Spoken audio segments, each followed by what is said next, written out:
ওনাদের কথা আর কি, যেটা সেটা হলো যে ওনারা আমাদেরকে অনুরোধ করেছেন যে অবাধ সুষ্ঠু নিরপেক্ষ নির্বাচন অনুষ্ঠানে আমাদের সহযোগিতা চেয়েছেন তারা।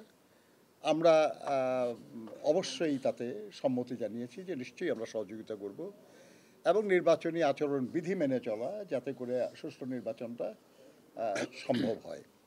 কেন আমরা এটাতে রাজি হব না?